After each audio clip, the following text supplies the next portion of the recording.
Hey guys, are you getting ready to buy a house on a septic system and have some questions? Well, stay tuned. I've got some of those answers from one of our local experts.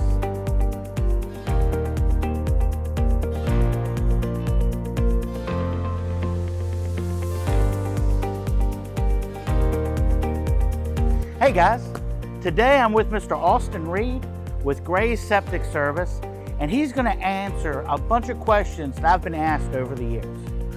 One of the biggest questions that I'm often asked is, how does a septic system work? And first thing we look at when we open a tank is the level. So we ensure that this tank is not all the way to the lid.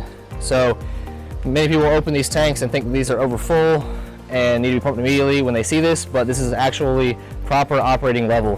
If you can see, this pipe right here is where everything comes into the septic tank. You can see someone's flushing the toilet now. That's where everything flows in.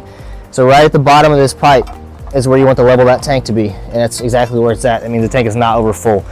The opposite side of the tank looks identical to this, except the pipe on the other side is 2 inches lower, which allows water to flow out. This is a gravity-fed system. And the reason we look at the level of this tank is because that tells us whether the drain lines are working or not. If the drain field lines are not working and they're not taking the water out of the tank will be over full. And that lets us know those drain field lines are starting to fail. We also check these baffles. So there's a baffle right here, it's concrete. We ensure that's intact. If those are not intact, the solids that float up here can back up against that pipe, and it also helps to not disturb the tank when stuff's flowing in and create waves in the tank. All right, so now we have the outlet side of the tank open. So we have the side of the tank where everything exits the tank, all the water, and goes out to your drain field. The reason we're doing this, we're inspecting the baffle on this side as well, and ensuring that baffle's intact. That baffle is important to the system because it blocks all the solids that float, so all the sewage that floats, it blocks all those from going out to your drain lines. If that baffle is not there, all the stuff that floats on the top will go straight out to the drain lines. Next question. How often should I have this thing pumped out? So how a septic tank works, as you're putting solids in, there's a layer of solids that flow in the top, there's water in the middle, and then everything from the top breaks down to a sludge layer.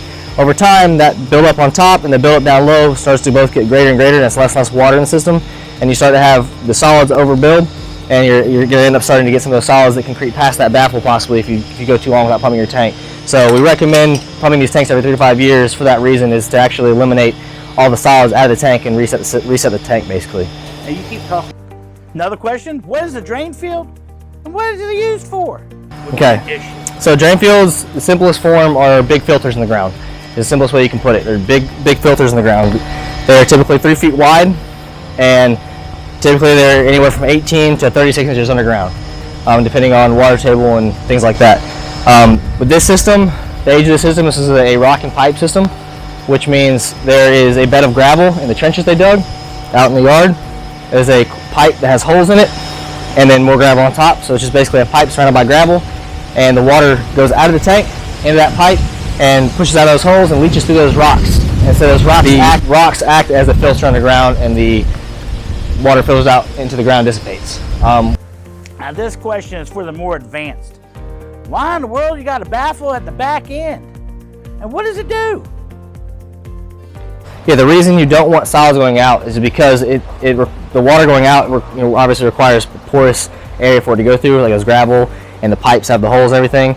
If you get solids going out to these drain lines, they start to stick to that pipe, and they start to get into those rocks and start to cause clogs out within those drain lines. And they said it's just giving your drain field less capacity and less water to actually put out into the ground. So they're only designed to have the water from the tank going out to them. They're not designed to take and break down any solids out there. That's supposed to be done in the tank, where everything is broken down in the tank, and water, and you're obviously going to get some bacteria. And if without that baffle on that outlet side, those solids can float straight out that pipe into the drain lines. So, what about this one? I'm asked a lot. Can I build anything on that drain field? You don't want to build anything on top of these systems, on top of tanks, on top of drain fields especially. We have had people build wooden porches up over tanks. You don't want to have anything structurally on top of them. They're not designed to have anything on them. They're not supposed to support anything. Some people will build over them and around them and have accesses to them.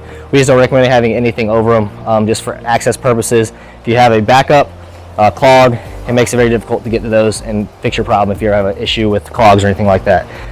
Drain fields, you especially do not want to drive anything over them. You're not building anything over them. They said compaction is horrible for these, and once they start to compact, there's just less space for that water to go. So you don't want to drive any cars, even equipment, nothing bigger than a lawnmower over top of these drain fields. What about, next question. What are some items I need to be aware of? All right, so you typically will have three main problems with these systems.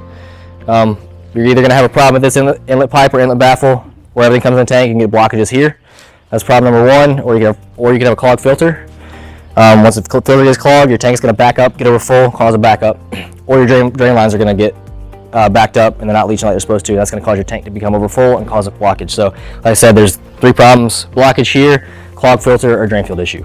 Those are going to be your typical three main problems with creating a backup and towards your toilet. These new ones are much more efficient at keeping solids and unnecessary stuff out of your drain lines. So, another common question: are the newer systems any better than the older ones? Arthur, these new systems are much better than the old ones. The old ones were just one compartment. Yeah. Just had concrete baffles on each end, no filter. And so if your tank ever got over full or anything, it'd go up and over that baffle and go out to the drain field. Slit I was talking about.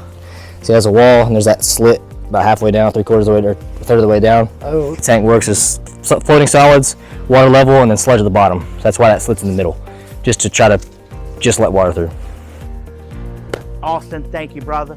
Thank you so much for taking the time to help explain how a septic system works and what type of things to be aware of, and along with that, the maintenance of it. Guys, I hope you found this as informational as I did. I have been a very loyal person to Gray's Septic because of what they've taught me over the years, and I hope you'll feel the same way. So guys, in the comment section below, please feel free to ask any questions you'd want answered. If you want to get the contact information for Gray's Septic Service, or if you got some additional things you'd like me to do on my channel. So guys, thank you so much for watching. God bless, and don't forget to hit that like button